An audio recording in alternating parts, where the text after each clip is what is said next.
पाणी थोडंसं दूर होतं, विहीर त्याच्या घराच्या पासून थोडीशी दूर होती, पाणी घेऊन यायचा. पण एक मडकं असं पूर्ण पक्क होतं, त्याच्यातून काहीच अजिबात पाणी गळत नव्हतं.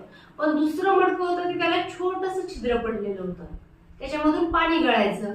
मग तो शेतकरी रोज त्या मडक्यातून पाणी आणायचा. पण जे पक्क मडकं होतं ते चांगलं पूर्ण भरून यायचं घरी, आणि ज्या मडक्याला छोटंसं छिद्र होतं त्या मडक्यातलं पाणी घरी येईपर्यंत थोडंसं शिल्लक राहायचं.